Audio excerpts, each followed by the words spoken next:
Hey everyone, I'm LPsoldier0303,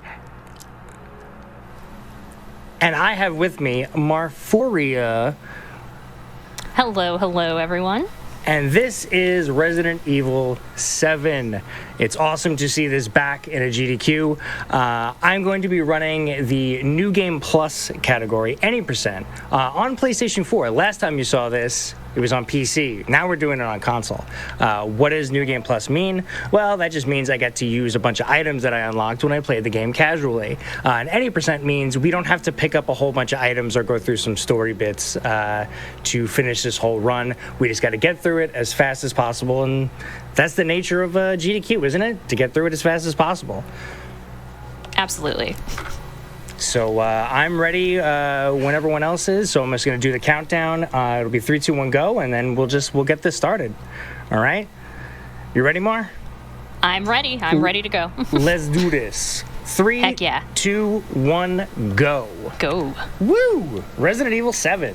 How exciting to have this back at a GDQ. This is personally one of my favorite Resident Evil games.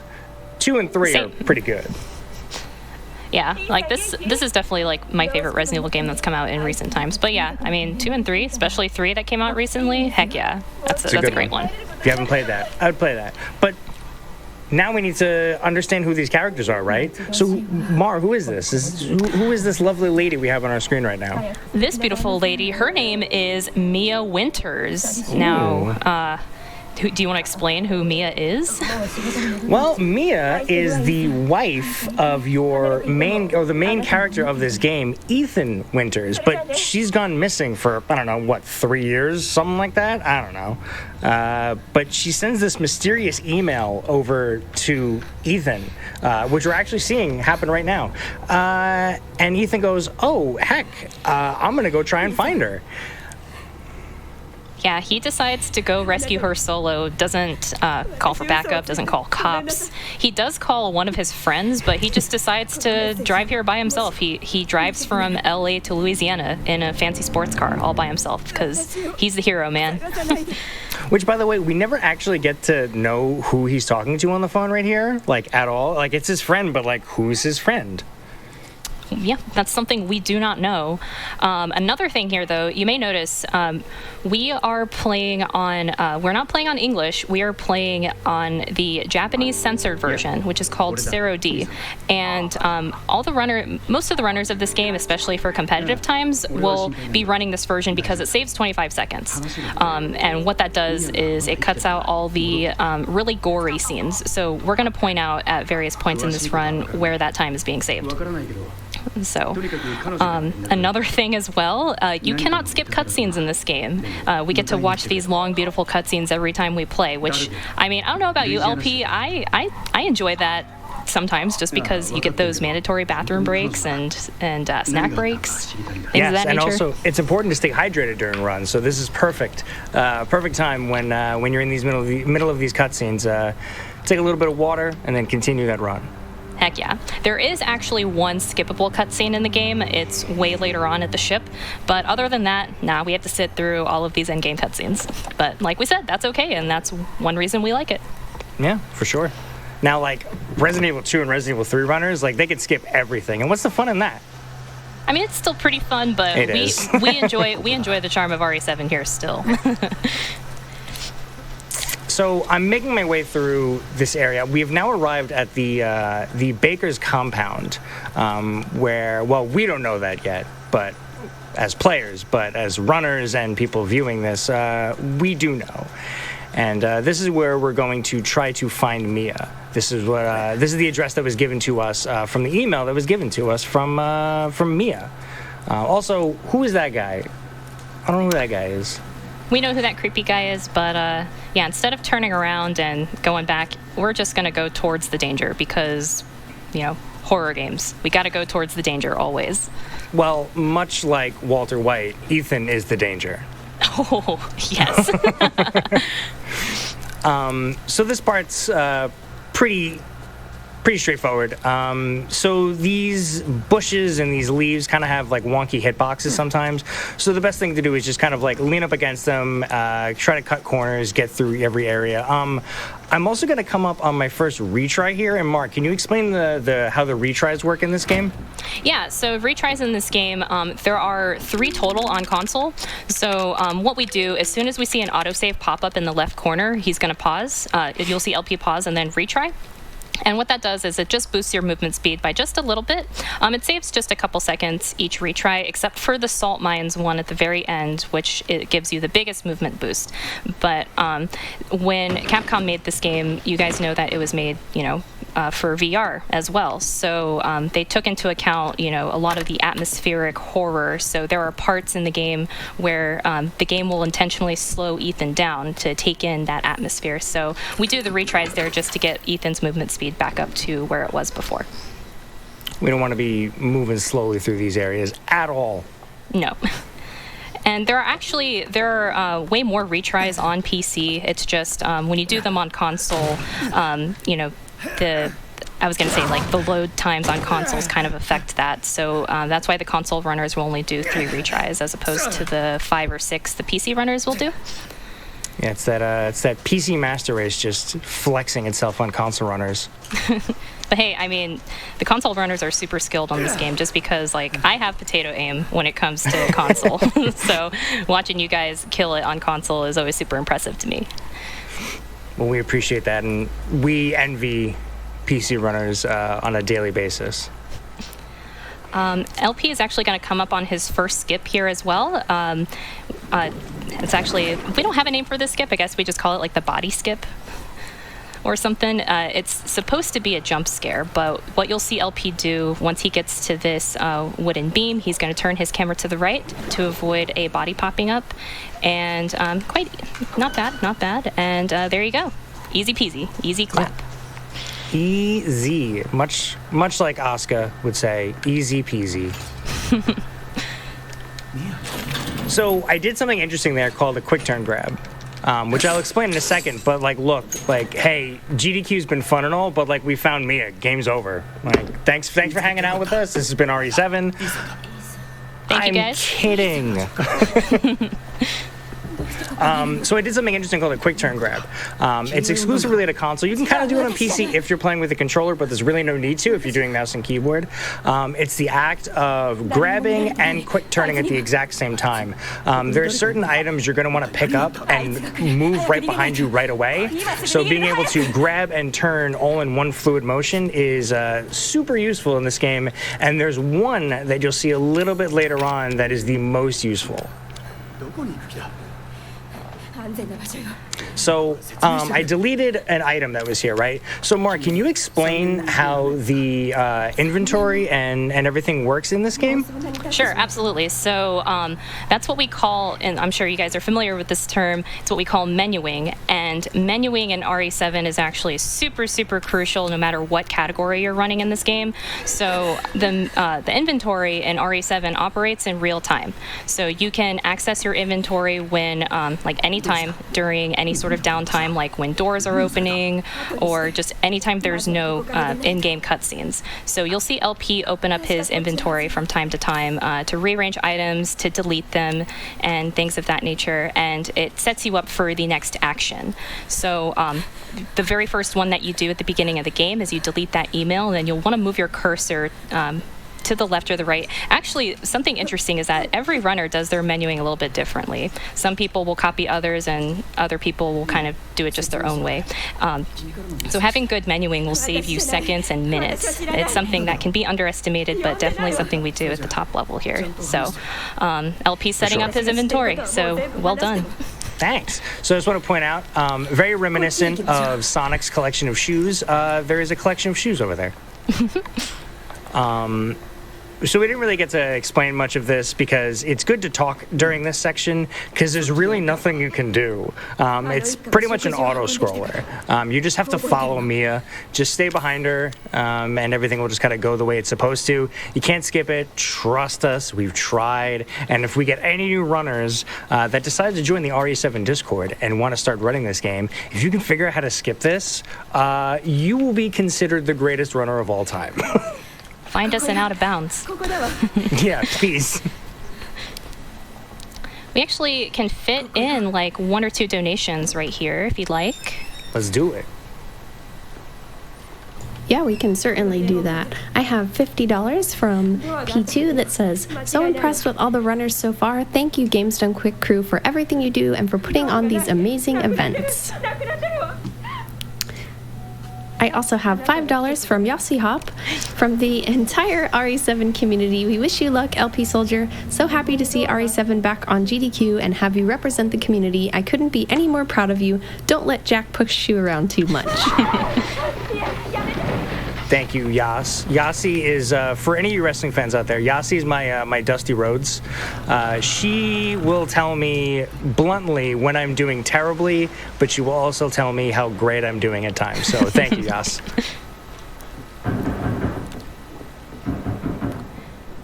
So this next interaction here, so LP went to go, he just literally stuck his foot into the bathroom, turned around, and because initially they want you to kind of explore the guest house here, but nah, we just stick our foot in the bathroom. We don't have time for this. We're setting up our next cutscene here.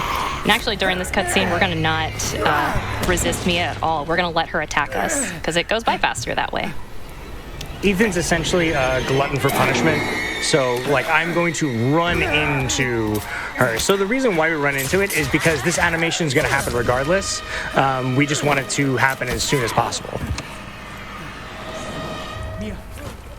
Something you notice as well, like LP said, Ethan's a tank when it comes to damage. He gets a lot done to him, and he takes it. He doesn't die from it, miraculously. Much like almost like every Resident Evil character, I've seen like Leon fall from like 40-story buildings and just be fine. Oh, what about Jill in her car in RE3 when Nemi went to go grab her and then the car fell from like 6 stories and and she wasn't wearing a seatbelt? No problem.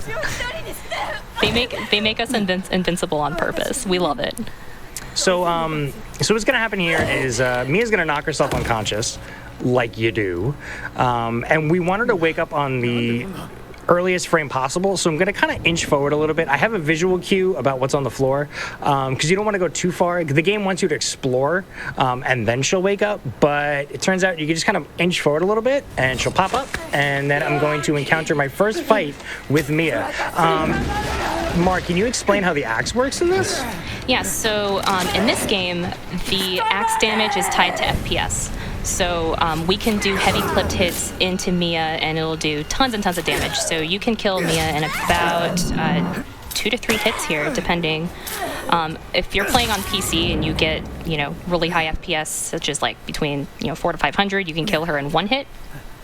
So, yeah, unfortunately, this is the only FPS-based damaged weapon here, only the axe and only here.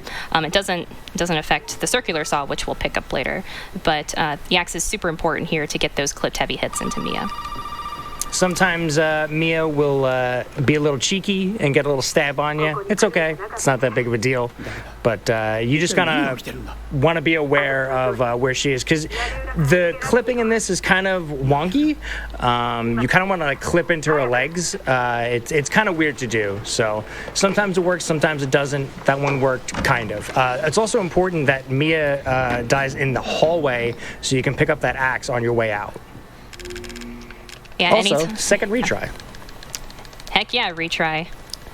Now I was going to say, there are times where I've killed Mia in that room and, you have to go into the room to get the axe. And I'm just like, screw this, I'm resetting. I think a lot of us feel that way too. Oh, I know. Once you start getting you start competing for top times in this game, just little things like that, you're like, nah, forget it. I'm restarting. So while LP is grabbing this fuse, I think we have time for about, say 2 or 3 donations? Sure. We have $10 $10 from Kevin208.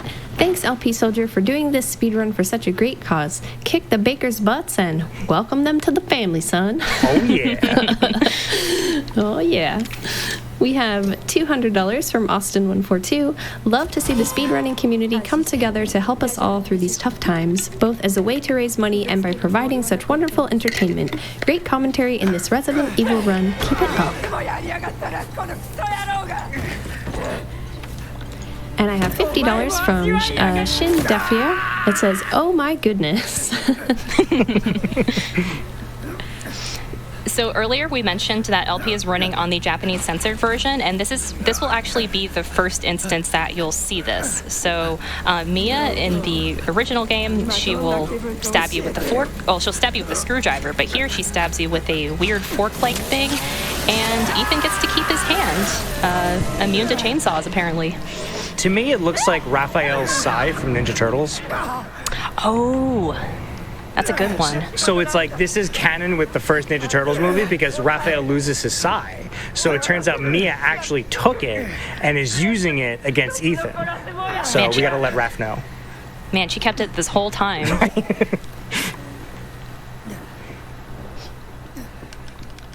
All right, so we're going to be heading up to the second Mia fight. Very similar to the first one, but we're going to take a little bit more advantage of how the axe works here. Mark, can you do me a favor, and can you explain how it works versus console and PC with this exact fight? Sure. So this fight is definitely all about this setup. You want to have a nice setup here right next to the ladder. And for console, you want to have, the best you can get is 2 hits. If you get it between 2 and 5 hits, that's still really good because 2 hits is pretty difficult to get. On PC, you can get it in 1 hit. And actually, you got the 2 hit, didn't you? I did. There you go. Well done. And it makes GG's such a satisfying sound, too. It's just like this loud, crunchy noise. It's just great. I love getting a 2-hit against Mia. Yeah, 2-hit is the absolute perfect one that you can get on console. The perfect hit on PC is 1 hit. So, yeah, LP is showing it up here. We love it. Goodbye, Mia. Bye, Mia. Thanks for hanging out. And we just got welcome to the family, son. With a boot to the face. And we got punched. That's true.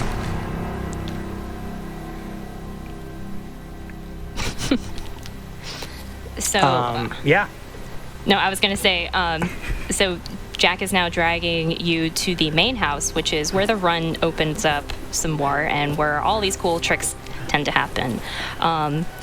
Would you like to explain what's coming up here in just a sec, LP? Sure. So we're gonna be introduced to the entire Baker family, the lovely cast of characters like Jack, which we saw there. We're gonna see Lucas. We're gonna see Marguerite. We're gonna see Evelyn. And it's like almost like a Texas Chainsaw type of thing, but. Then we're going to go into this whole thing where, I kind of have to go down a hallway and grab a key and not get hit by Jack. It's kind of a whole big thing. So Mar's going to explain it once we get there. Mm-hmm. But in the meantime, we can probably fit in a donation or two while we're introduced to the Bakers. Certainly can do that. We have $20 from Lethal. Amazing to hear Mar and LP on GDQ. Love you guys. Have fun. Thanks, Lethal. And we have $25 from Dial55 that says, quick 25 for all the time runners lost following Mia. I'm sure you have stories about that. And we have $20 from Scott Dog and Leonidas. We have been binging the newer Resident Evil games lately, and it's our first GDQ we're catching live. Happy to be part of this. Let's kick COVID's butt. So this part was very, very made for VR because they're just doing everything. It's like an old school, like an old school movie where they're just like, here's things in where you have to wear like the red and blue glasses, where they just throw everything at your face. That's kind of what this scene is here. Yeah, it's a super iconic scene in this game, mainly because you could tell the VR influence right here. You should move the camera a little bit to see that beautiful woman to the left there. Oh, I will. careful after you get a knife to the face. Stabbed. He's actually stabbing your cheek. Hello, Lucas. Stop looking at me, Lucas. There's our resident sleeper. Yeah. There's the resident sleeper. So I'm gonna wiggle out of the chair here once Jack gets out of here, and then Mar's gonna take over as I do this next part. Yeah, so like LP mentioned earlier, we'll have like a nice little hallway segment. It's just what we call, Jack hallway. This part can be really tricky because we have to do a lot of actions in a very short amount of time without getting grabbed by Jack. So what LP is going to do, he's going to run down this hallway. He's going to grab a key and then touch an aux door, all while avoiding Jack. And you can manipulate Jack's movement a bit so he doesn't grab you. But it can be pretty difficult because he'll combo you. He has like a variety of different moves that slow you down. He can potentially, LP can potentially get what we call hallway skip. I think he was playing it safe there to not get it because Jack has to be a certain distance away for you to get the hallway skip, and what we mean by that is we can get Jack to bust open that wall preemptively, and it saves about 2 seconds, 2 to 3 seconds overall. But getting through the hallway without getting grabbed by Jack at all is actually amazing, so well done, LP. I thought I could have gotten it. I wasn't 100% positive because you kind of want Jack to do the side-to-side swing, and I think he did the up and down, so I wasn't sure. Mm-hmm. Yeah, and you want him to be like a certain distance back. Even if just a tiny bit of his body is around that corner, he won't bust out of that hallway. So it's always good to play it safe there. Yeah, for sure. So this is the phone call. We're going to take a few of these, but not all of them, because there's going to be a few phone calls. But there's a few mandatory ones, and this is one of the mandatory ones. And then I'm going to go into this item box over here, and I'm going to get my New Game Plus items, because, like I said, we're playing New Game Plus. And for New Game Plus, the items that we use in this run, we use the Albert pistol, the circular saw, infinite ammo, and walking shoes. And, I know infinite ammo can be kind of weird with games, but hey, it is the fastest category for this game, and we love it, so we use it. Heck yeah. Mm-hmm. So there's an interesting thing. So this game, I like to say it's on lock because the game has a lot of triggers that you need to have happen. So there was a reason why I touched that door when I went into the hallway, because the game wants you to walk around and explore after you've encountered Jack. So you pop out the door and go, oh, is Jack here? And then he's not there. And then you go and check out that door and you go, oh, I'm missing an item.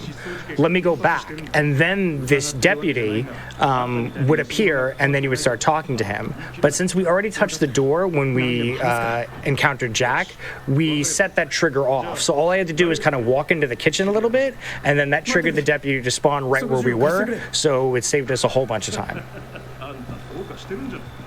What's great about this scene is since we picked up those New Game Plus items, this cutscene will play out as normal. So Ethan's asking for weapons. He's asking for a gun, but all he gets is just a handy knife.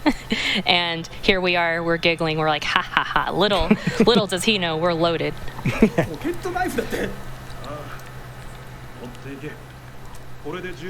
And I hope you guys enjoy seeing the pocket knife for as long as you're going to, because this is going to be the last time you see it in action. Yeah, we literally used the pocket knife just to open up this box right here with the duct tape, which you may have seen in RE2, and I think they put it in RE3. Did they? I don't think so. I don't remember having to do that in RE3. They definitely did it in RE2, because as you guys know, these were made on the RE engine, so they reused assets between all three games, so you'll see some familiar things here. It all started here. So, there's also some assets that are shared, but this is the Jack 2 fight. Jack 1, my mistake.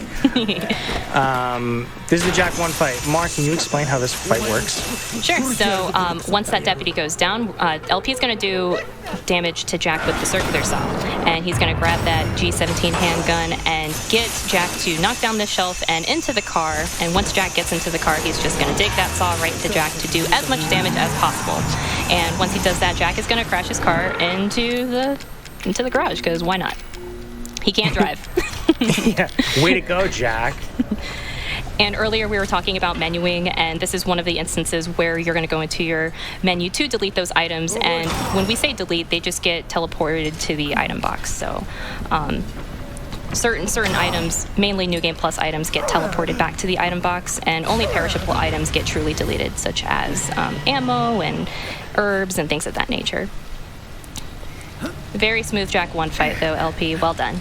I didn't get something which was called shelf lock. So sometimes, when Jack goes and swings at that shelf that's right by the door, right by the car, sometimes the shelf just won't break. And then you have to guide Jack around the shelf, and it takes a long time. We don't know what causes it. It's just kind of a thing that happens sometimes. But luckily, we didn't get it. Yeah, and that can occur on PC or console, and a lot of the times, at least when it happens to me, I just retry at that section because trying to get him to come around is just weird. So that was the quick turn grab right there. So the way that little, I guess, puzzle works is that picture frame, you need to get behind it because you need to get that ox statue. When you get behind it, you can start unscrewing the ox statue. If you quick turn grab, you'll turn around and the back of the ox statue will be right in front of you. You can start twisting it and then turn back around and start moving the shelf.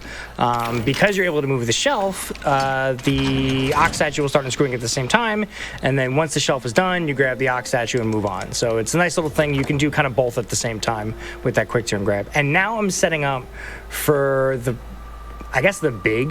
big reveal, the big out of bounds. So this takes a little bit of concentration, so I'm going to let Mar take over on how we do out of bounds. Sure. So LP will be setting up for the out of bounds skip, which involves grabbing a wooden statuette piece, which is a puzzle piece. What he has to do is try and complete 2 puzzles while basically avoiding Jack, trying to keep the first part of it. He wants to try and keep Jack in the bathroom as long as possible so he can complete the first puzzle, and then he'll want to kind of guide Jack around the hallway to get him into the big main hall, but LP has to be able to solve the second wooden statuette puzzle before Jack gets there. So like LP said, requires a lot of focus, a lot of concentration, a lot of quick movements. We also don't want to accidentally kill Jack, which can happen. But I have a lot of confidence in LP. He's been practicing this a whole lot. So that's what you see him do there. He's shooting at the floor to kind of guide Jack towards him. We're trying to look for a specific stagger with Jack. We want Jack to kneel, so he stays into the hallway a little bit longer. You got it there. Well done, well done. Woo! So he's going to go ahead and solve this puzzle right here. Once he solves the puzzle, Jack's going to come into the main hall, and then we're going to guide him up the stairs and get him to stagger again. And then Jack will push us out of the wall. Come on, Jack. I need you to follow me, please. Come on, buddy.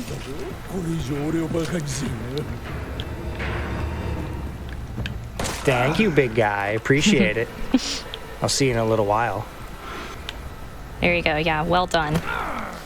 And we're out of bounds. Let's do this. Nice. Can we get that hype in the chat for out of bounds? Heck yes. So what's really cool about out of bounds is we get to grab an item way earlier than we're supposed to. Hold on, give me 1 second. I don't want to mess this up. You're good. So LP's going to be grabbing the red key card, which we're not supposed to grab until later. And I know you did your pause buffer there, right? Yes. Yeah. So he picks up the red key card, which you can't get until later, but we're able to pick it up now and keep it in our inventory until we need it. It's the whole sequence that we did there saves about 17 seconds total, so you can still get a top competitive time without doing it.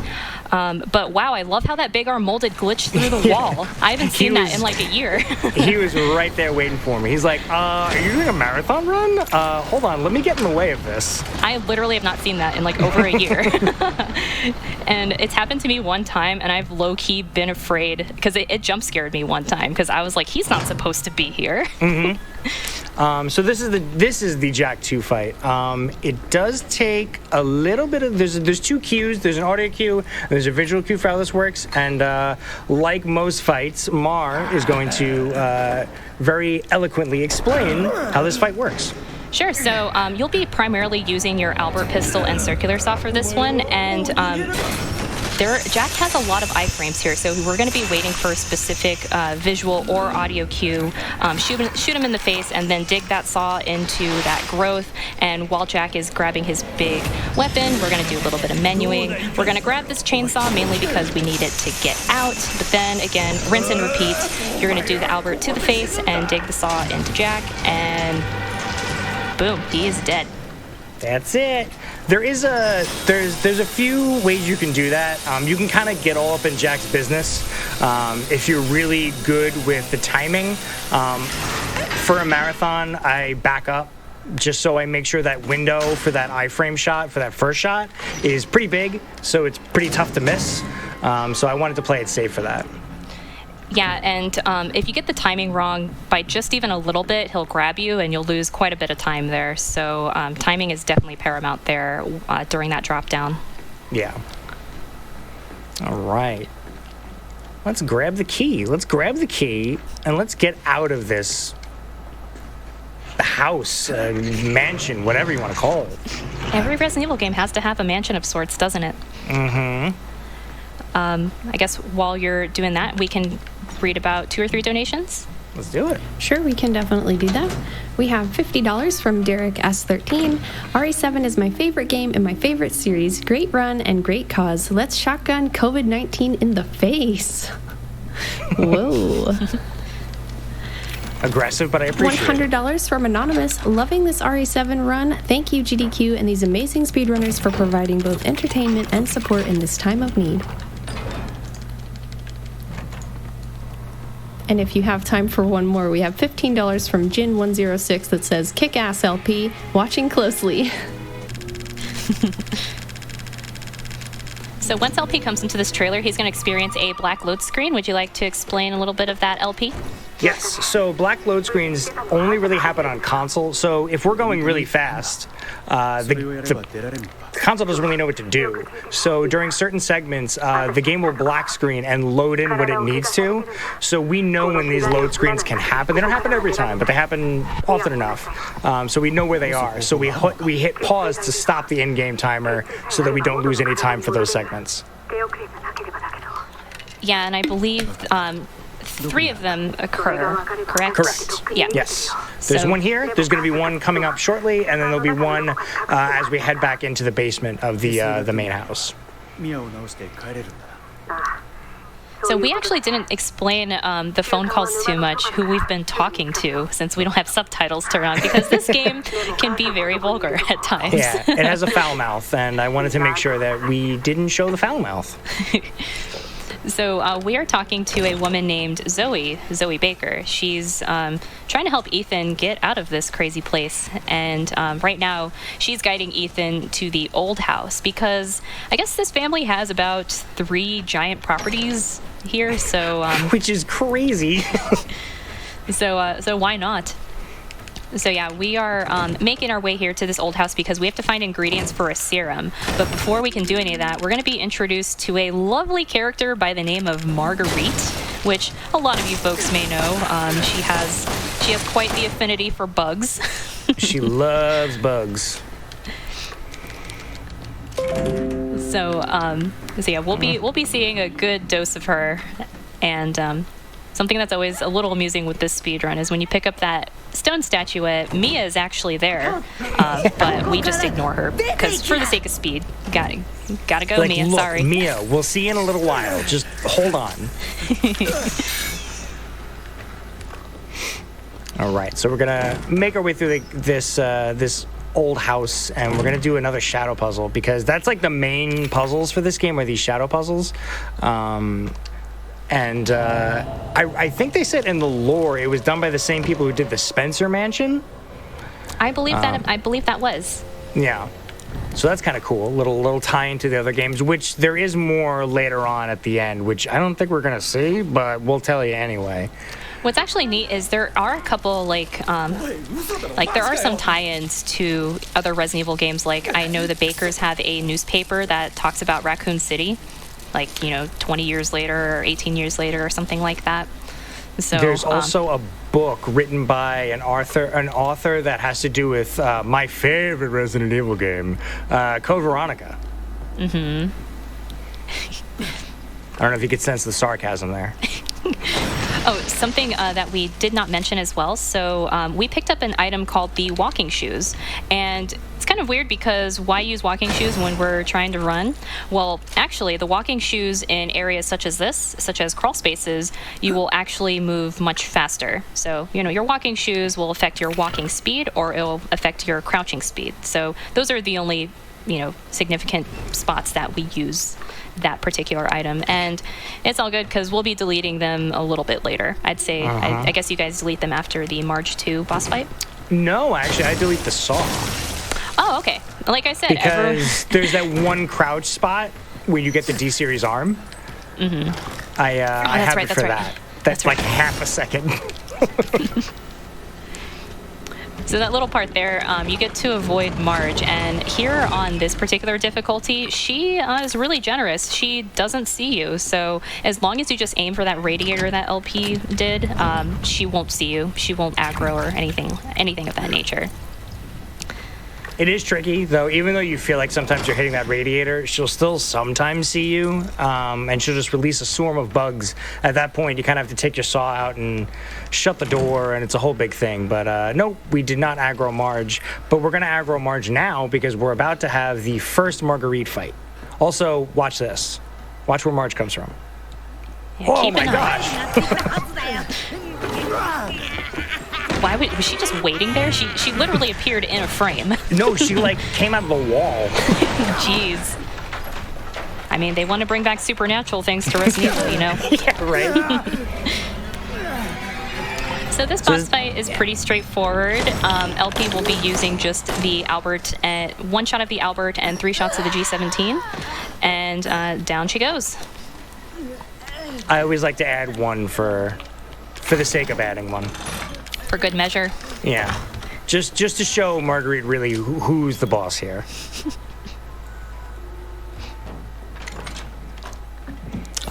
So we're going to take another phone call, and then we're going to do something called the lantern skip. Again, it takes a little bit of paying attention, so Marphoria is going to explain how the lantern skip works here. Sure. So this is actually the last phone call that we'll be answering this game, so praise up, bless up, that's great. So the lantern skip here is a nice little sequence break, which there aren't many here in RE7. It's a very scripted and linear game, but we're going to kind of get Marge to, grab her lantern preemptively, and we're actually going to skip that whole animation. So what LP is going to do, he's going to walk out to this pit, look at a very specific spot on the ceiling, and then he's going to look down into the pit and line his reticles up with a couple floorboards, and then he'll just kind of walk into that pit to kind of clip through it, and it's going to skip an animation, and that lantern skip total saves close to 15 seconds, so this is one we definitely always want to shoot for. So well done LP. It's always a nice satisfying little skip to get. I call it walking the plank because the wood kind of juts out a little bit and it feels like you're walking a plank. Walk the plank.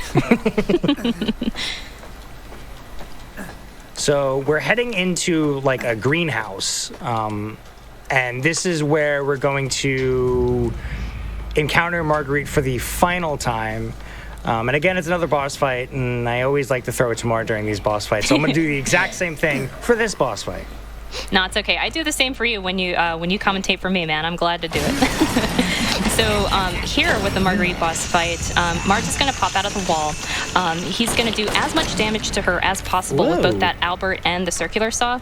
And then he's going to get Marge, he's going to force Marge to spawn in the corner. And how you do that is you stare up at the ceiling so we can get her to force spawn right here in this corner. You want to make sure to not do damage to her as she jumps back, because then she'll jump back and flail. I know LP was kind of concerned about. Oh, actually, you got it. Okay, cool. I heard some noises from you saying because I accidentally hit I hit triangle, so I opened up my inventory. I'm like, oh, that's not supposed to happen. Okay, so good. Super swift one cycle Marge. So well done. That was smooth. Thanks. Yeah, that fight can be sometimes annoying. You're not always 100% sure that you've done enough damage, because Marguerite will act differently depending on how much damage you do. Like Marphoria said, if she lands on her back, she'll start flaying around. I've dubbed it kickies because she just like kicks her legs a bunch. And then you got to wait for her to get back up and jump on the ceiling. It's a whole big to-do. Luckily, we did not have to deal with that. I did enough damage to her while she was in the window. Yeah, so enough damage to her in the window, and then there in that one corner, and she should go down rather quick. So nice fight. Thanks. So now I'm going to go grab part of the storyline, which is the D-Series ARM. Not a lot to really go over here, so I think this is a pretty good time to read a donation or two. Of course, we have $15 from Novice Gamer Girl. I'm so proud of you, Tim. Oh. Killed this run tonight. Love your face. Lesson 3. Aww. Love you too. Aww. We have $100 from Alfred Ashford, commander of this base. Only you can avenge him. Do it for Clancy. Oh, Clancy. $25 from NWowcast129 that says, this is a welcome reprieve from the RE3 remake third Nemesis fight. Love these RE speedruns. I haven't had the pleasure of playing RE3 yet, but I hear it's quite a doozy. It's very good. You should totally play it. I think you would love Yeah. it. Yeah, it's very good. Those boss fights are super fun. So that molded can be a bit of a problem. If you noticed, he wasn't there when I opened the door, but then he just spawned. So what we kind of have to do is, since he has iframes when he spawns, you kind of got to wait a second or two, and then the iframes will go away, and then you could just hit him twice. Normally, molded go down with like a single headshot, but because of the nature of how that molded spawns, it takes a little bit more. Yeah, and earlier when we were talking about retries, how there are more on PC, that is actually a retry point on PC, because then that molded is already spawned in right there. But unfortunately on console, they do have to wait just a little bit for him to pop out. He can be a frustrating boy, but he was quickly dealt with. So, like we said earlier, phone calls are usually important, except for, a handful that aren't. This is one of the ones that aren't really important, but we need it to trigger. It turns out we can actually get that phone call to trigger by touching the corner of the RV that I did just there. If we don't do that, then the next part of the game doesn't load. So when you go down to this basement, like, nothing will be there.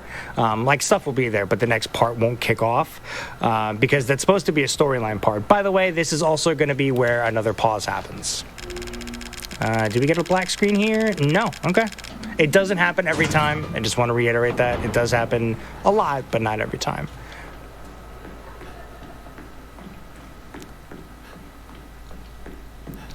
Yeah, that phone call was very important to trigger because, or else, none of this beautiful mold will be here. I know we've said it in practice runs before, but God, it's got to smell so bad down here. Right? You were in my way, little four-legged molded. Yeah, I was going to say LP can come up on another skip right here, but that one can be a little tricky as well. And speaking of skips, that snake key was right there on the gurney, just for the grabbing, which was great, because that is another part that you skip while running the censored version. So That's like the biggest, I think, time save that the Zero D version offers is you don't have to do that whole animation. Hold on, let me take care of this big boy. There we go.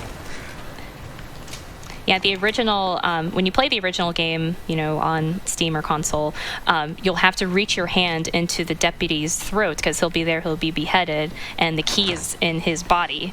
But since it's censored and we don't see as much gore here, it's just right there on the table for you to grab.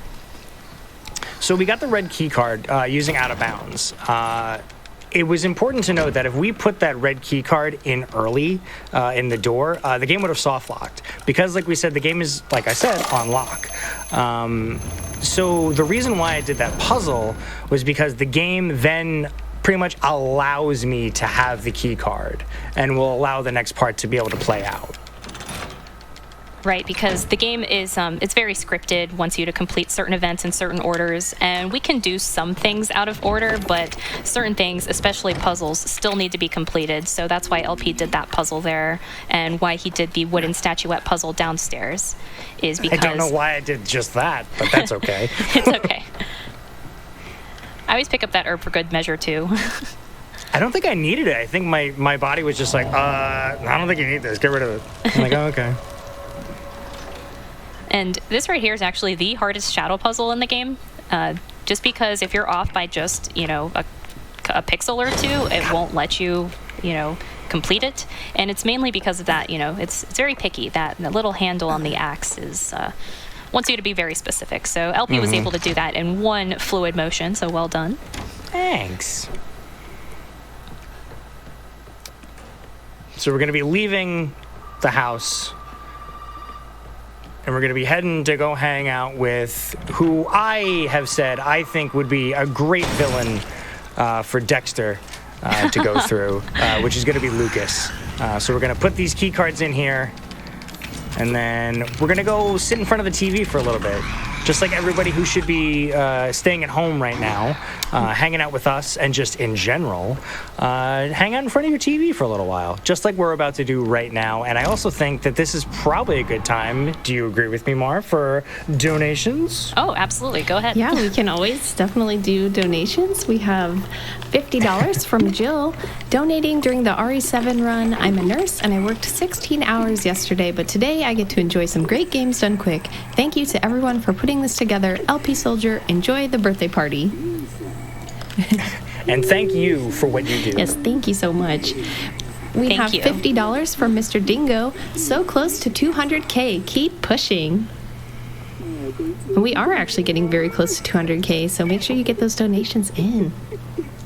Get them in, guys. Come on. Let's break 200K before the end of the night. Actually, well, the end of the night's like 20 minutes. Can we break 200K before the end of this run? Let's do it. Let's do it. Let's get 200K hype. Let's go. I have $25 from John Frischia.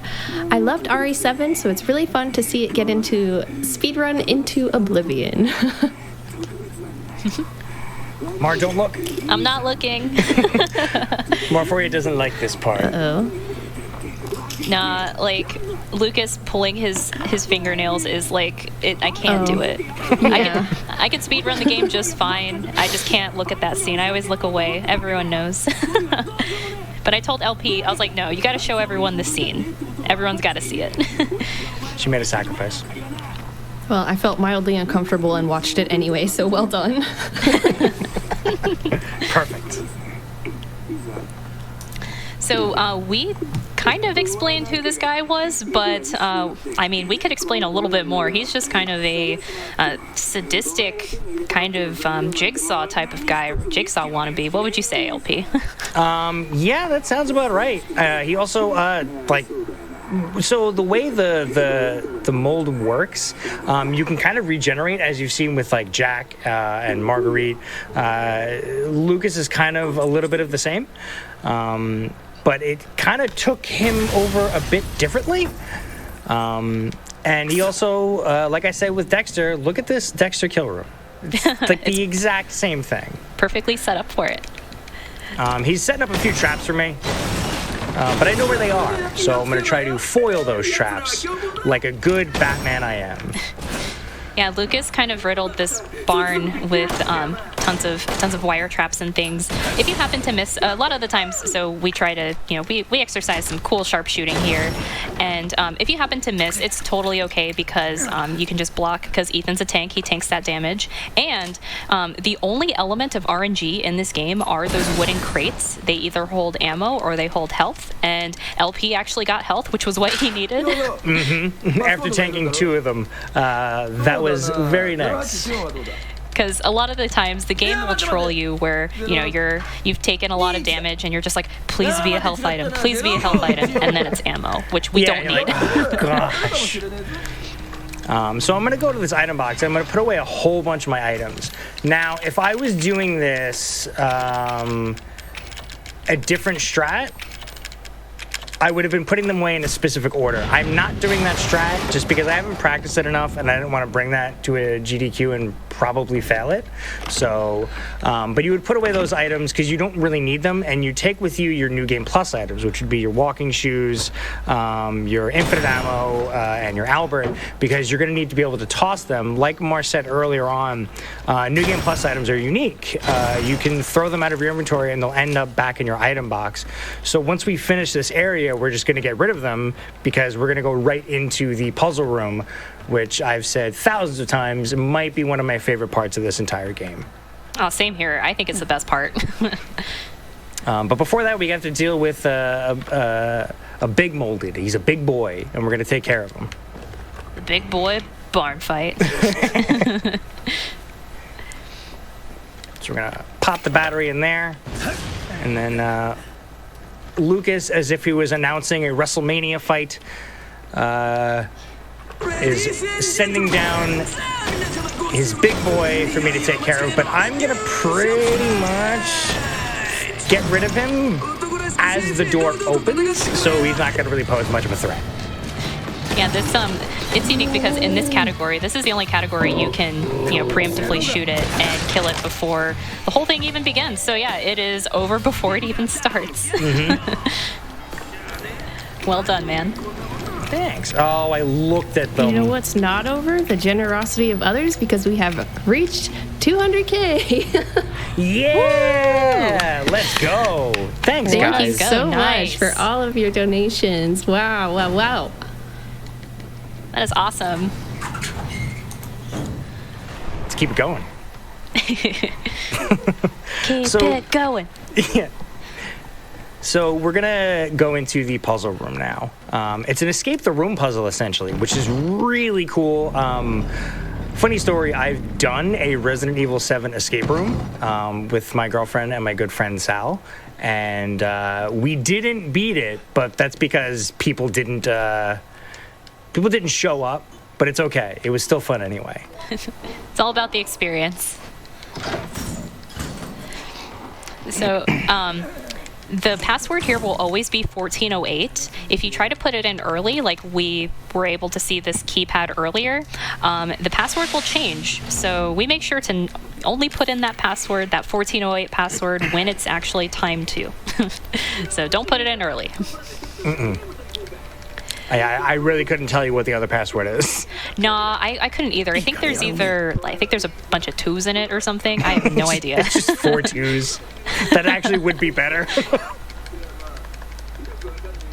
And another thing that we kind of brushed up upon earlier, so you cannot enter this puzzle room with any items on your person. You have to have a completely clean inventory, or else Lucas will not let you in. So that's why LP was putting those items in the item box before he did the barn fight, and that's why he deleted his items when he was in the elevator on the way back. So just don't let your candle. That's all we need. 1, 2, 3, 4, 5. 1, 2, 3, 4, 5. 1, 2, 3, 4. 5.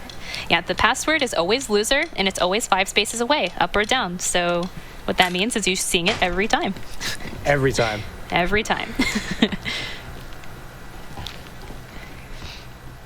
So this is kind of an example of being in the right place when it comes to interacting with certain items.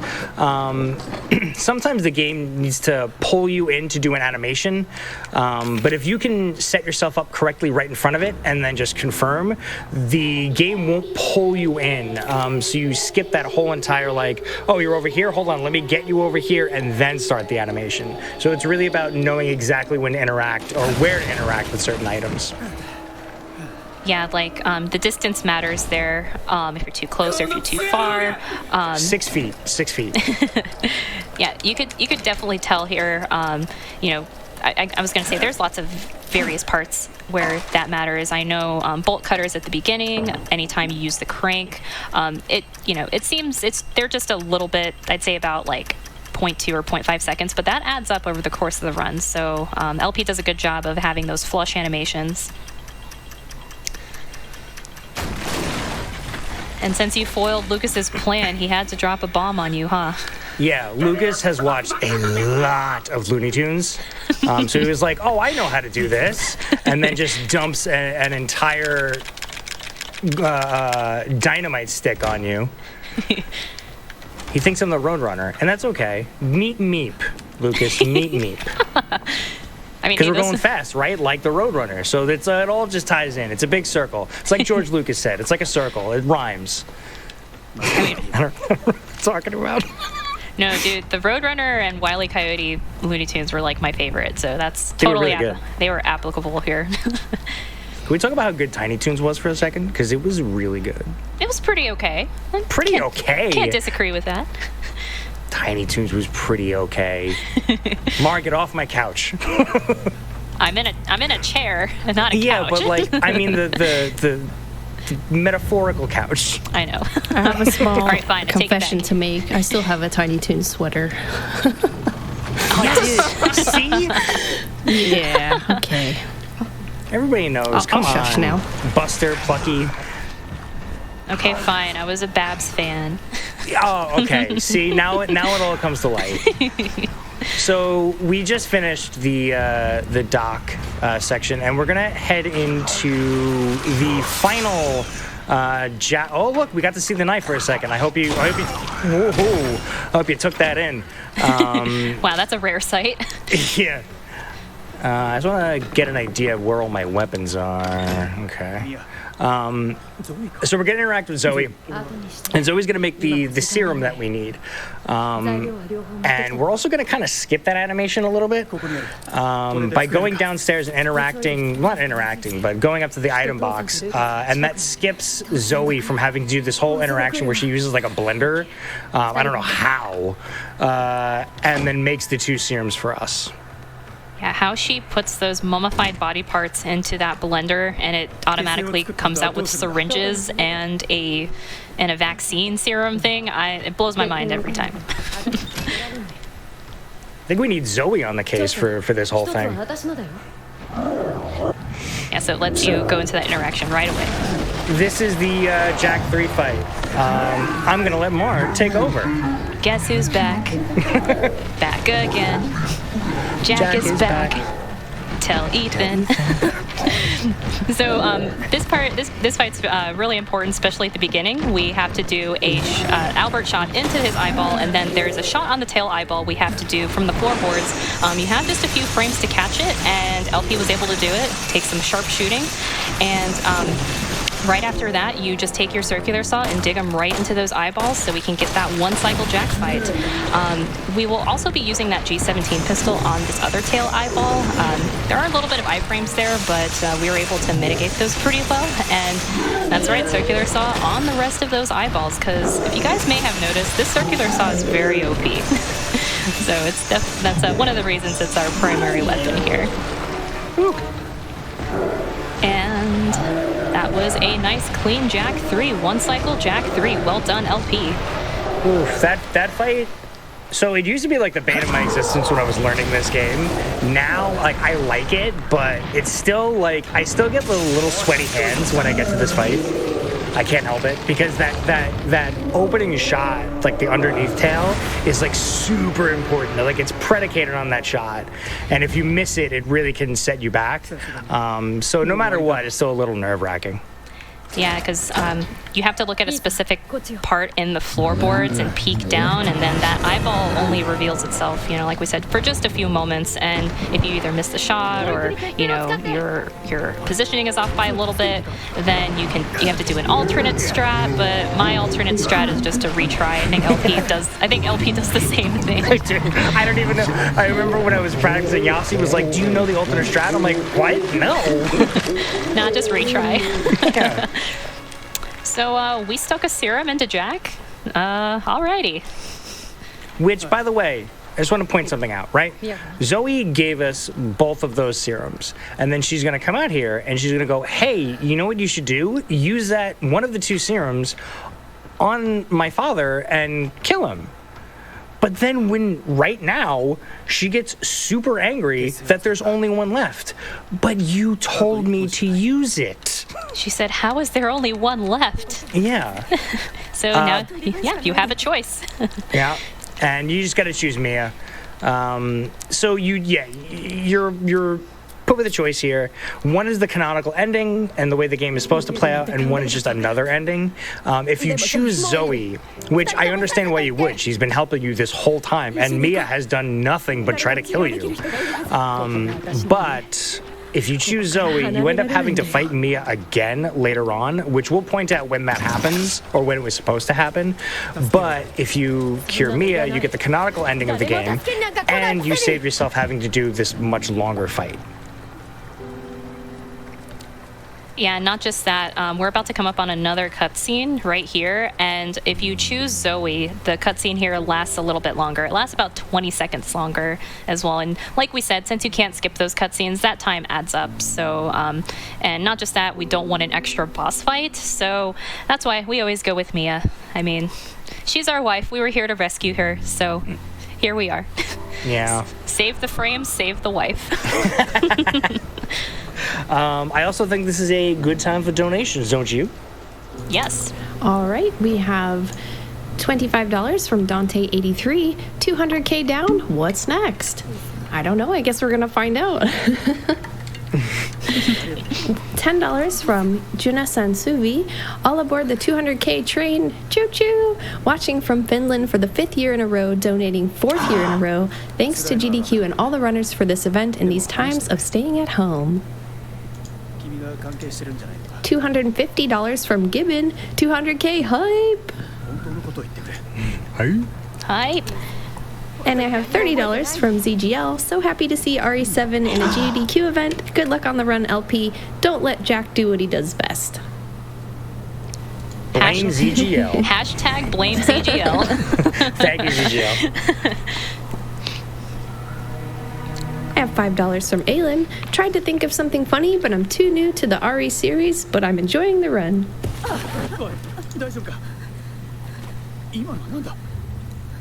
$10 from Ashnar. Glad to catch RE7. Everyone keep up the good work and stay inside.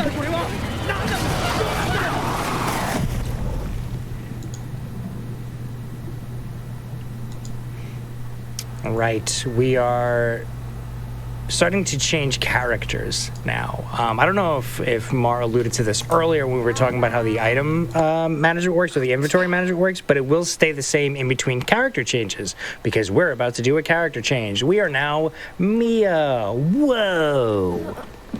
Yeah, so all of those New Game Plus items that we had earlier on Ethan, they have disappeared. We now have nothing except for some tissue samples, which we will need for a little bit later.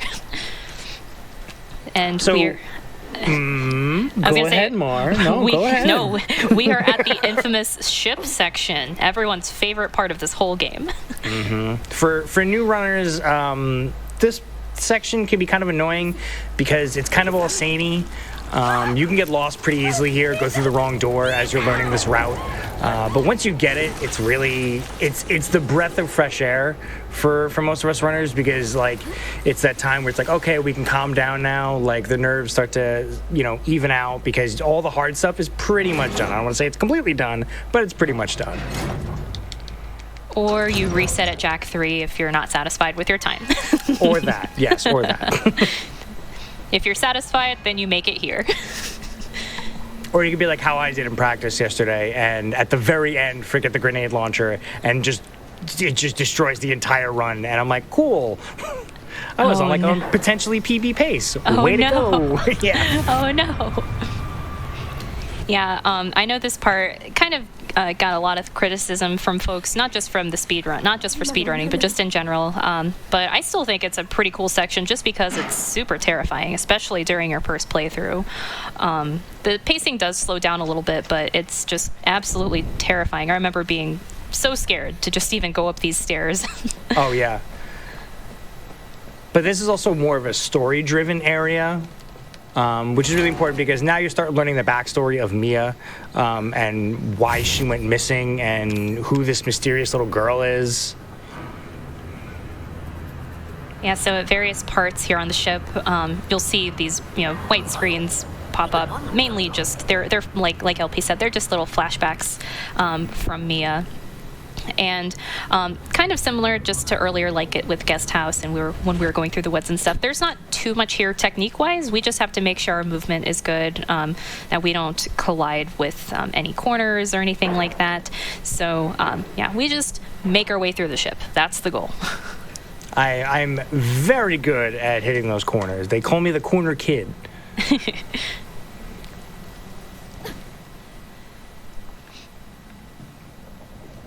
Drop down here. Also, something really fun about this game, which we didn't really talk too much about, was VHS tapes. Yes. They are a time machine, essentially, to this series. You'll see them throughout the game if you're playing it casually, and I believe in 100% run as well. You will have to go through these tapes, and they will kind of foreshadow what you're going to be doing later on in the game. So you do learn a little bit of backstory, but you play it through different characters. So you'll play through like the old house with Mia, and then you'll kind of know what to do once you get to the old house as Ethan. But we don't need to do that in 80%, except for one VHS tape, which is coming up very shortly, that we have to mandatory play, or else the game will just not continue. What I always found really funny about the VHS tapes in this game is that this game does take place in the year 2017, but and then, you know, those tapes were filmed in 2014 and things like that. So I was pretty amazed that the Baker family had the capability to make VHS tapes, in the 2010s. What I want to know is, how were they filmed? Like, did they just strap GoPros onto them and was like, get out there, kid? Sure. I don't know. Oof. That guy always tags us. What's Always. nice is so you can take two different types of hits. You can take a stagger hit, which is really bad because you'll stagger. It's a whole animation. Or you can take these little love taps where they'll just kind of hit you, but it won't really affect you. You'll just take damage. Those are the good ones. You don't mind the love taps. So Pierce, we're going to approach that mandatory VHS tape. There is a door to the left of you, but you cannot leave. You cannot get out of here unless you complete this VHS tape. So like LP said, it's a time machine. This one teleports us back to the year 2014, and we'll be playing as Mia again, but the ship won't be moldy or anything like that. We're basically playing as Mia as she was her, she wasn't a secret agent, but she was a important woman transporting bioweapons. Secret agent Mia. I don't know why that was the first thing I thought of. Somebody was watching Ace Ventura. Not in a while, but I need to. You should. Oh, look. It's our favorite person. It's Alan. Oh, we love Alan. And by love Alan, I mean we don't like Alan because this is kind of his fault. Yeah, Alan's the reason that Evelyn got away. So, not just that, he likes to talk a lot on the phone. So, a lot of RE7 runners, we kind of meme on him a little bit. And fun fact, his last name, I looked it up on the wiki, a year ago. His last name is Droney. So he just drones on and on. Very silly. Oh, it's awful. But like Mars said, he does like to talk, and when he talks on the phone, you can't do anything. So you look at your sweet smartwatch, no brand, and he'll talk to you. And when he talks to you, you can't interact with anything. You can't open doors. So what I'm going to do here is I'm going to kind of skip one of those phone calls, and Mars is going to explain how that works. Yeah, so what LP's going to do, he's going to crawl right into this kitchen. He's going to open these double doors, interact with that pile of mold at max distance, and then turn around super quick, and that's when the phone call would have occurred. But since we did that so quickly, we were able to skip it. And it saves about 18 seconds. So that is a very important one that we need to execute each time. So well done, LP. It's just, it's awful, because you just won't stop, and you're standing in front of the door, and you're like, please stop talking. Yeah, you can't open the door, you can't open your inventory, you can't do anything. So definitely a nice sequence break we can do there. So LP goes to Oh, grab. you're moving. He goes to grab a couple New Game Plus items because there are just a couple molded we have to deal with. And fun fact: when you're in elevators with molded, you can't press the buttons. They can't party with you in there, so you have to get them out, or you have to kill them. So yeah, anytime you're in an elevator, you got to make sure there are no molded there, or you kill them. So quickest way to kill them: circular saw to the legs. Or be a pro like Rossi and shoot him from the ceiling. That is That's such a awesome. good-looking strat, too.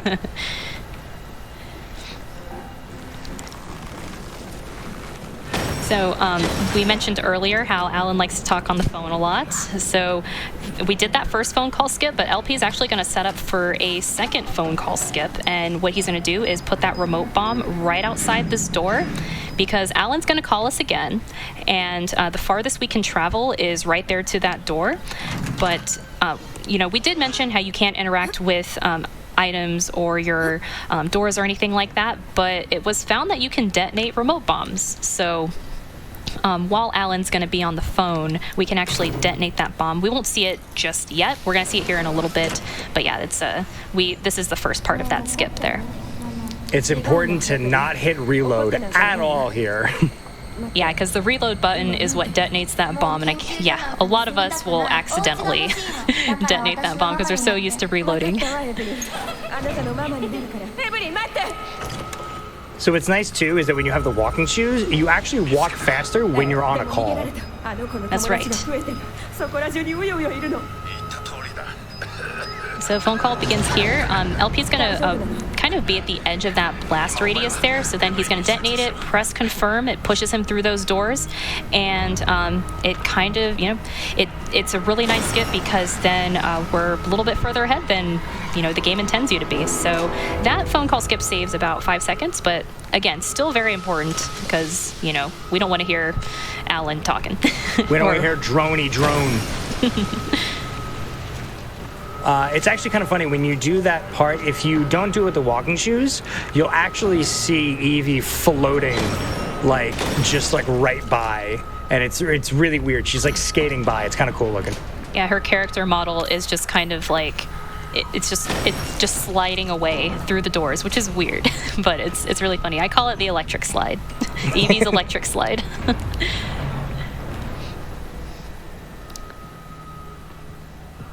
So we are now done with the lower level section, and we're pretty much almost done with the past Mia, which I like to call it, VHS tape. We're gonna have to deal with one more molded, and he's gonna try to sneak attack you from behind a corner, but I know he's coming. It's really funny because he just sticks his head out and then he's just dead before he even knows it. He was just I was just going to the other room. I didn't know you were coming up here.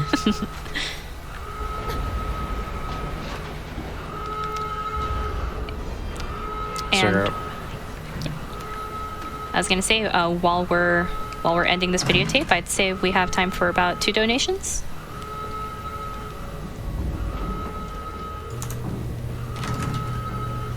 Sure. We have $5 from the Lycan Trader. I love LPsoldiers shirt. Less than 3. $25 from Thims42. Meet Lucas. Oh, yes. Do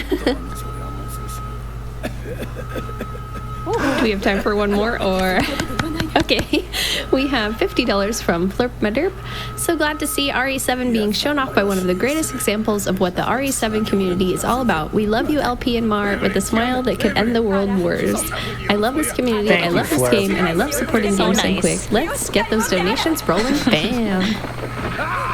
Aww. My heart. Super sweet. Oh no, Alan! Say bye to Alan, everyone. Oh, yeah. Bye, Alan. Oh, I'm so sad that you're going. Not for real, I do feel bad that he dies like this, because that just looks miserable. Mm-hmm. It does.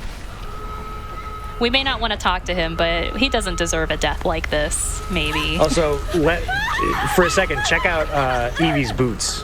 She is like 9 Inch Nails fan, with those boots. Her favorite record is maybe With Teeth or maybe Pretty Hate Machine. Evie kind of knows what's up.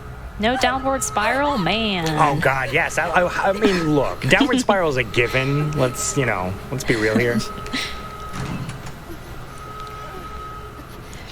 So this is actually the tail end of that videotape, and we're actually about to come upon the only skippable cutscene in the whole run.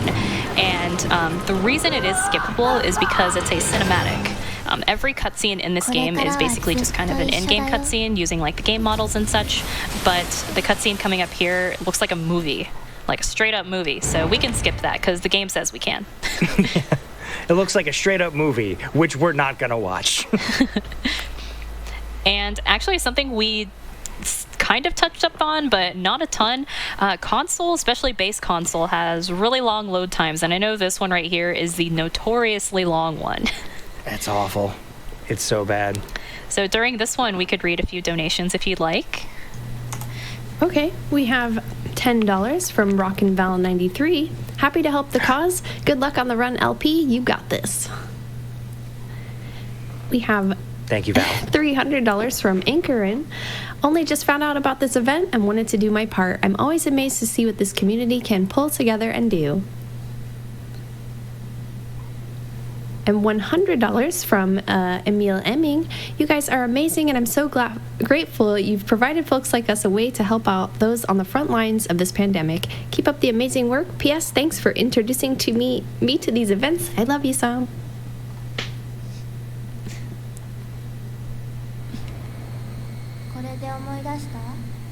You probably have time for a couple more. Okay, sure. $10 from Mike's Twitch name. Let's Paketo Naifu COVID-19. Yay, Mike. $10 from Mr. Dingo. As somebody who works at a hospital right now, I can say that the shortage on masks and gloves and robes, etc. is real. You guys are raising money for a really great cause, so keep up the great work. Awesome. Aww. $10 from Anonymous, essential worker here. Thank you, everyone, for doing their part. And thank you. Mm-hmm. From the bottom of our hearts, seriously, thank you. For real. We love you guys. Much love to our essential workers and medical folks.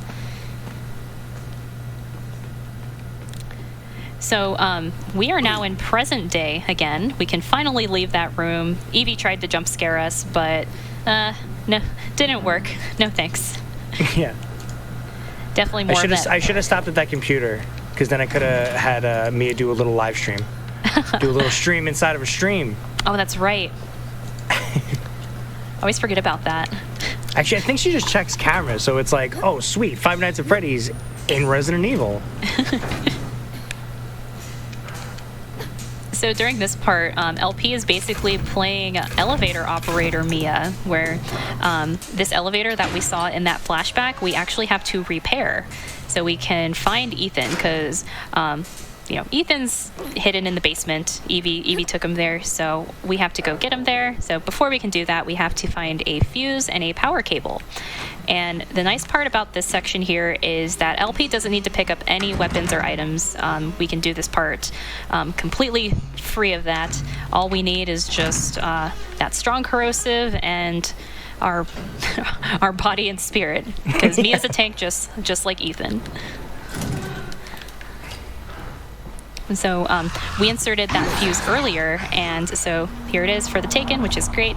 All we kind of have to do is just kind of avoid these molded boys, especially that crawler. Crawlers, we didn't mention, they do a lot of damage, so good job dodging that one.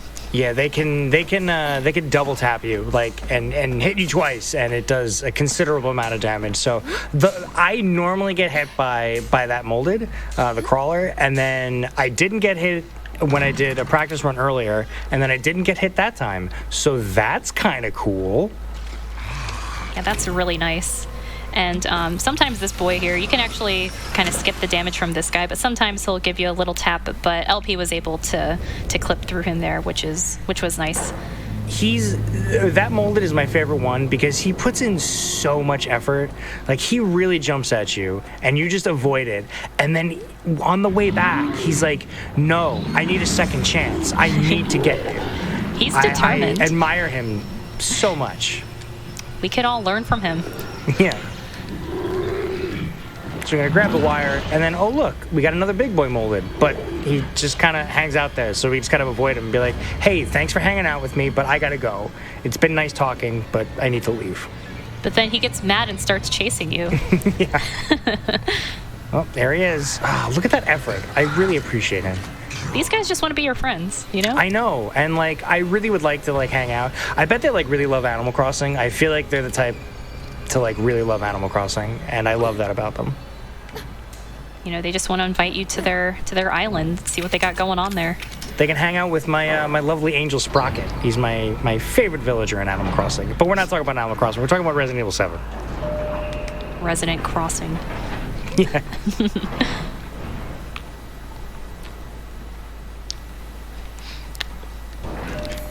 So making our way down to this basement, there will be kind of a small last wave of molded, and you know, Mia's just gonna kind of juke right through them. She's got them moves. So thankfully with these molded, we basically get one of every molded here. We just get your standard one right here. We get another crawler, and then we get another big arm and another you know, fat molded. But thankfully enough, we can just kind of we can juke through this guy before he even spawns, and then the other molded we just kind of walk right by him there. So easy clap.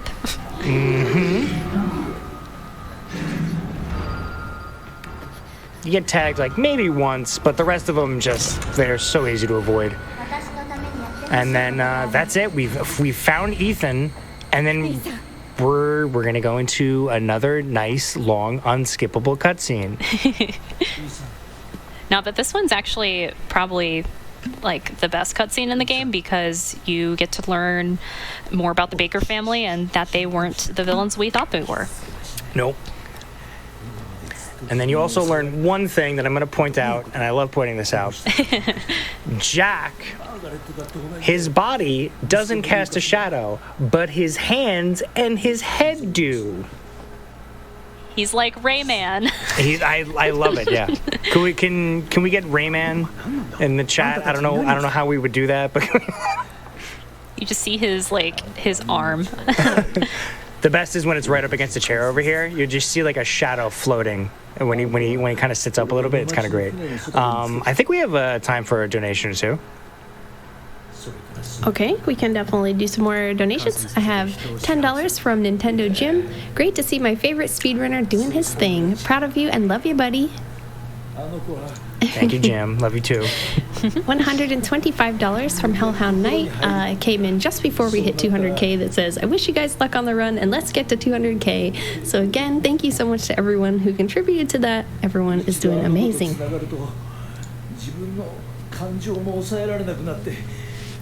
$50 from STE5E that says XOXO. $25 from Katamario. I despise playing horror games, but speedruns are A-okay. $5 from Captain Cap. Longtime viewer, first time being able to donate. Thanks for always going for a good cause.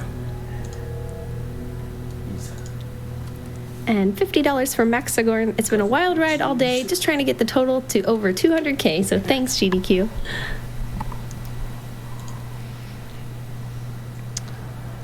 So that was the end of that cutscene. We kind of got the idea of what the hive mind is. I know how Marphoria likes explaining the hive mind. Oh, it's totally fine. Something we didn't explain how. Well, you guys saw that how the main virus of this game is mold. It's psychological mold. It's mold that's being controlled by Evie. So we call it like psychological mold, and she controls it via a hive mind. And I guess people infected by that mold can communicate via that hive mind. So that's what that cutscene was all about. I know sometimes it's a little confusing because you're just like, wait, how are we able to talk to Jack here? And that's also another thing. It's like, oh, is Jack really dead? Or is he still alive? Something of that nature. You'll have to play the DLC to find out. Yeah.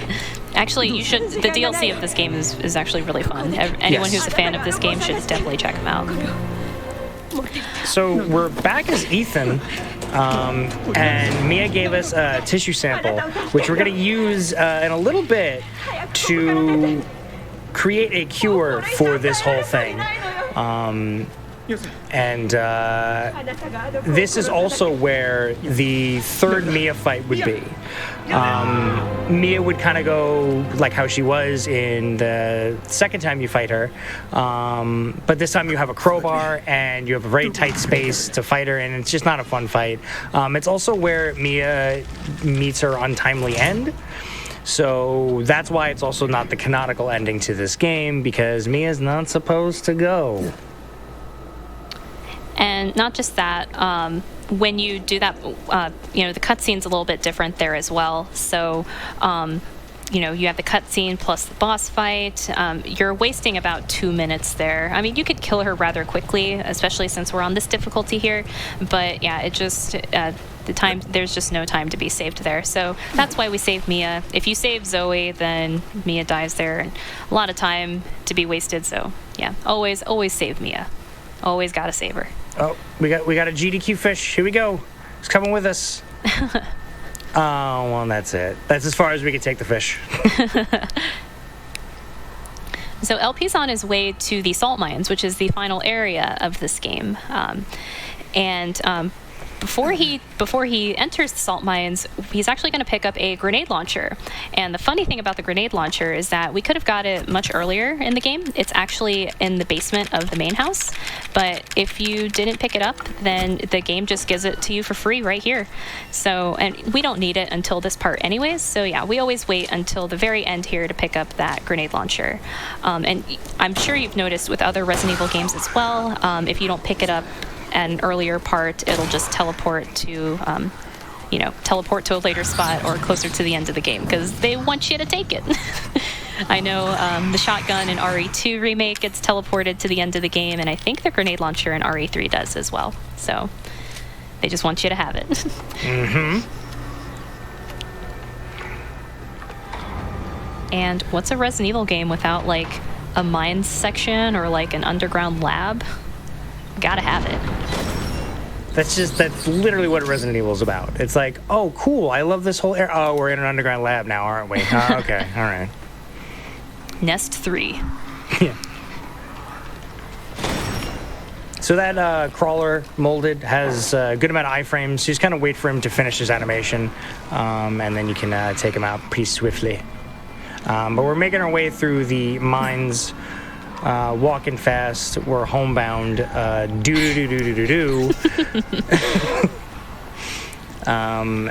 we're going to make our way into the lab where we're going to make the necrotoxin that we're going to use against Evie. Not before there's a few molded that try to block our path, and some bombs, but we know where they are, so it's very easy to avoid them and deal with them.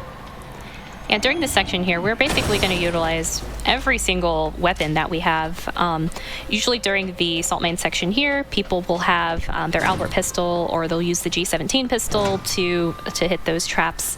But when you're going through the last, we like to call it the climb or the gauntlet of sorts, people will alternate between the grenade launcher and their Albert pistol to get through it quickly. So we're going to grab this necrotoxin. There is another strat that involves not picking up any items except for the grenade launcher, getting to this point and waiting as the necrotoxin is being made, going into the item box that was just in that room and grabbing all the items you need. That's kind of the strat that I was talking about, where I don't really practice it. I haven't practiced it all that much, so I felt it was safer to just not do it on this run. We're also coming up on the third and final retry and the most significant speed boost of all of the retries. Yeah, this one's without a doubt the most important retry. Actually, I know one of our community members, ZGL, he did a comparison video if you do the retry and if you don't do the retry. And total saves about 13 seconds, so it is very significant. You want to be sure to always do that retry here. You'll go through it really fast. The molded will die rather quickly as well, so we enjoy this one. Rolling around at the speed of sound. Especially this first molded. I know it like, well, A lot of the times that first molded there, he just like, he disappears within the blink of an eye when you headshot him. Oh yeah, it's great. So, like Mar said, some runners will kind of switch back and forth between rocket launcher and Albert, or grenade launcher rather, and Albert. I'm pretty heavy-handed when it comes to the Albert. It's the gun I use the most, so I just happen to use the Albert most of the time. That was a little sloppy, but still good. No, it was beautiful. GG's. And two big moldy boys will spawn here, and you just throw a neuro around there to slow them down so you can get up this ladder without them puking on you. That's also a good tip for anyone who's playing this casually for the first time. Please save your neuro rounds or make them, because that part is so much easier when you do. Yeah, I know the game gives you a couple if you're playing through it casually or if you're doing any of the new game categories. Yeah. But I know there's one right before the salt mines here. Also, we're in the guest house. What? Oh, yes. The game has come full circle now. We are back where we started.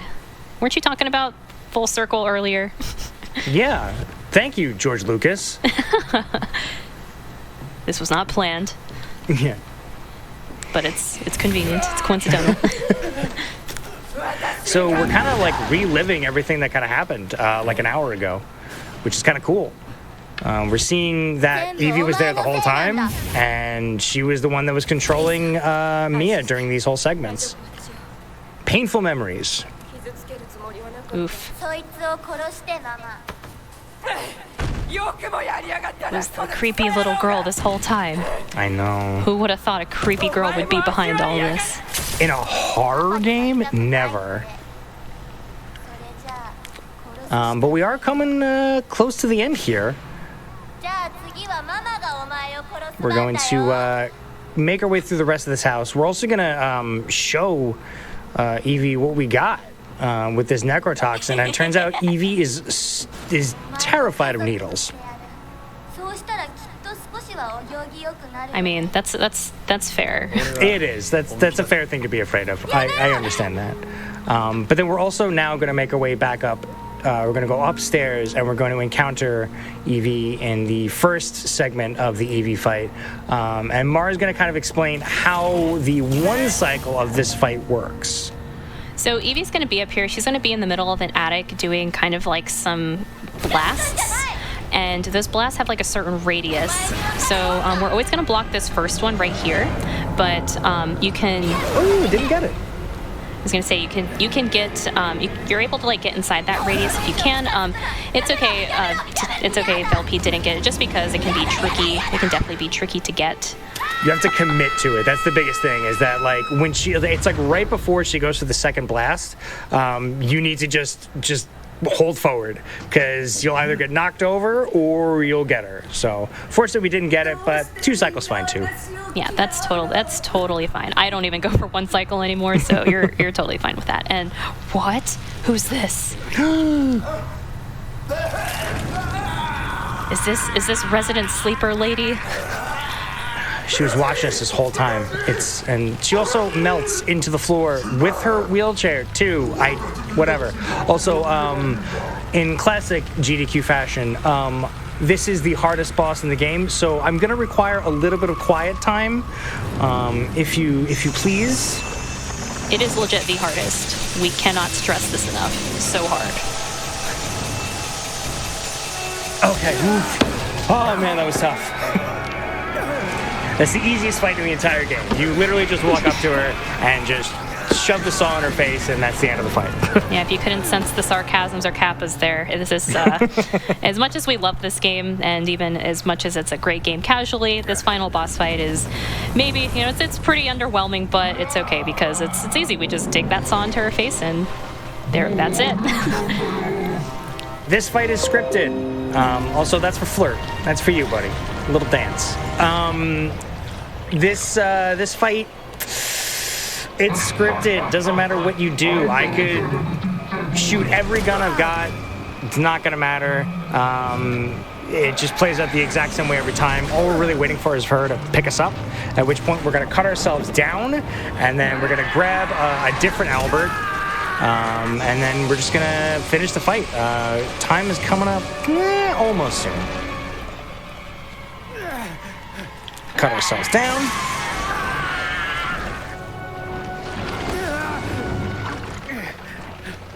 Ethan's still tanking that damage, I swear. He is something. We also get another Albert dropped by somebody, and we're not going to see him, unfortunately, but it was dropped by one Chris Redfield from, Resident Evil fame. Yes, it is the same Chris Redfield. 1, 2, 3, 4, and that's it. Eevee is done. It's not time yet. It'll be time when the screen fades to black, which point I will say when. But that's it. The fight's over. The game's over. GG's. Thanks. And there she goes.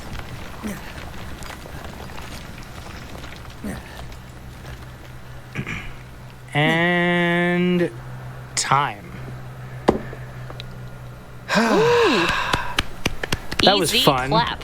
Easy clap. So let's see what our so we do go by endgame timer when it comes to how we keep the score and everything. So I want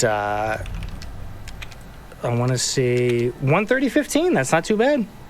Yep, and your RTA was 133.36, so under estimate as well. Yeah. Well done, man. We can pull back some of that lateness. Let's do it. Thank you, everyone at GDQ, for accepting the run, for bringing Resident Evil 7 back to GDQ. I was super thrilled and excited to be accepted and be able to bring this to you guys. I love the RE7 community. They've been super nice to me ever since I started running this, say over a year ago. Everyone's been amazing. Yossi, Mar, Nix, everyone. Just to name a few.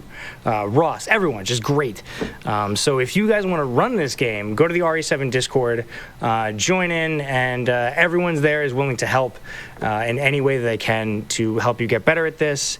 Thank you to all the essential workers and medical staff and everyone during this whole crisis who is just helping people immensely.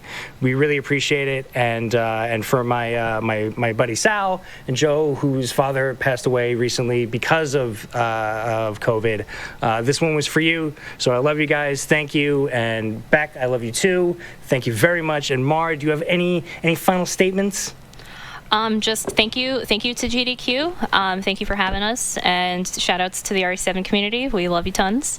And yeah, again, thank you to all the essential workers and medical professionals. We have tons and love and appreciation for you guys. And everyone, please stay safe inside and hydrated and all that good stuff. We love you all. Wash your hands. Thank you guys so much. Enjoy the rest of the runs and have fun.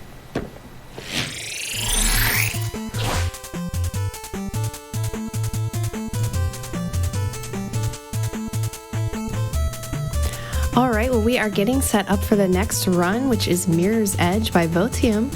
But before we do that, let's hear from a few of our donators. We have $50 from Fuzzy Slippas. Thank you to everyone with GDQ and Direct Relief for doing this amazing event. It's amazing to see what everyone can do when they come together for such a needed cause. $5 from Anonymous that says, no comment. Very adamant about that one. We actually have had a lot of donators contribute with no comment, totaling up to $590 from just a few of the anonymous donors that I can see in my list here. So if you did donate, thank you so very much. I appreciate it. Everyone appreciates it here. You're amazing. We have $10 from Khalil150. Much love to what y'all are doing here. I'd like to shout out my roommate Ian for all the work that he does during this pandemic. Word up to him and all the good people making sure that our essential services remain up and running. And thanks to all the runners as well. I'd also like to take this time to shout out one of our sponsors, the Yeti. Creates amazing merch and apparel for video game culture. You know, I think I made a pun accidentally with amaging. I'm gonna go with it because, yeah, there might be some mage apparel from time to time. The Yeti has some pretty amazing stuff. Official merch supporter of Games Done Quick events since 2011, over $1 million donated to GDQ charities. And I actually bought a shirt from the Yeti today. They have some really cool designs for CRDQ. You can check them out at theyeti.com/collection/CRDQ. I got the Nightmare one, so I'm excited for that. Make sure you check that out, definitely.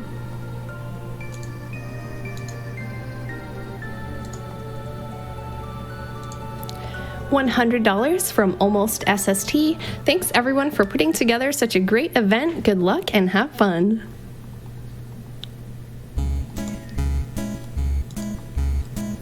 $5 from the Nat Chan. Wish it were more, but great cause, friends. You're all incredible. Go fight, win. Love ya all. Aw. And we love all of you for tuning in to watching the marathon. So thank you so much for being here, and thank you again for contributing. I hope everyone's having fun. Are you getting ready for Mirror's Edge? I'm really excited.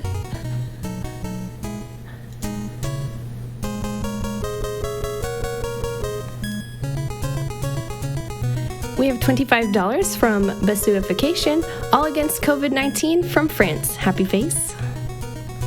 Oh, I see everyone's dancing now. See, that's the kind of thing I like to see. I like the enthusiasm. Yes, keep it going. Oh, y'all are going to have to start dancing for this one. We got $500 from Hufflex.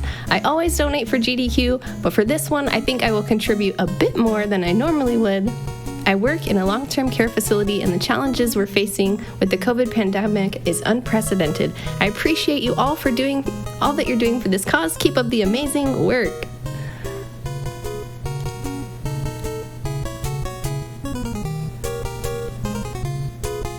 $100 from Woke. Here's to helping raising money for those currently in need. Keep safe and wash your hands.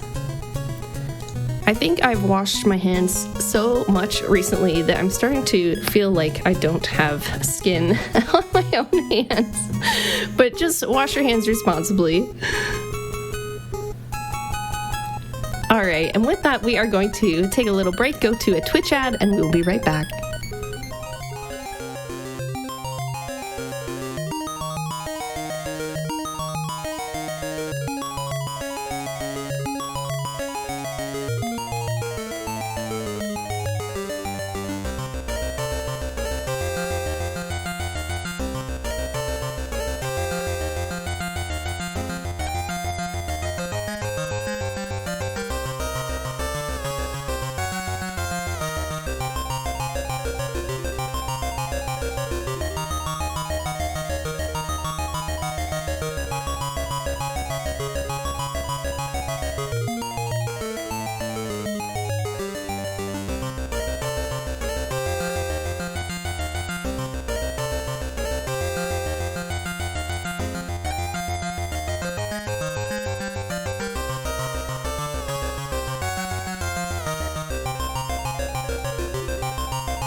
All right, and we are back. Welcome back, everybody, to Corona Relief Done Quick.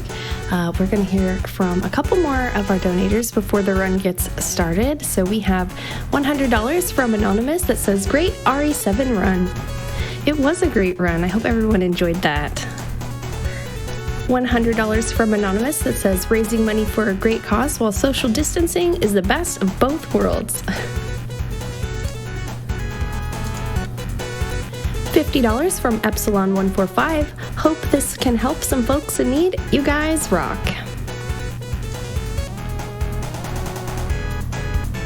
$25 from 10 of Clubs. "Good to know that GDQ is doing its part to raise money where it's needed. Thank you to all the runners and staff for making this possible."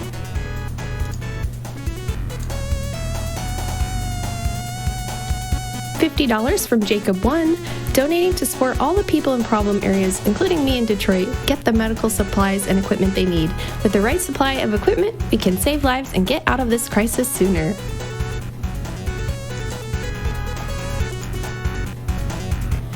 $20 from Cassie219. "I learned about you all through my now husband, and we have watched GDQ for several years. This is our first year watching as a married couple. Love you, Benny. Thank you, GDQ, for all you guys do and for inspiring others to change the world." Aw, I love love.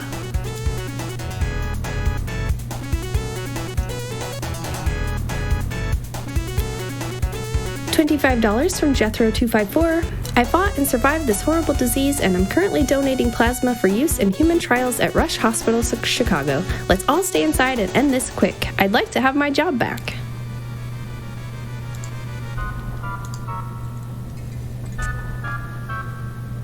We had a nice donation come in from earlier in the day that said, "Love the rhythm game section. Happy Feats was incredible. Crypt of the Necker Dancer was great as well." And that was from Demon's Main, $25. So thank you for that. We have been having these runs go all weekend long, and today is not the last day. So make sure you tell all of your friends, all of your loved ones, that Corona Relief Done Quick is happening right now, this weekend. Make sure you get on it.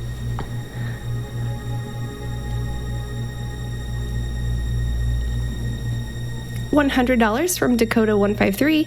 "Thank you, GDQ. We'll get through this together."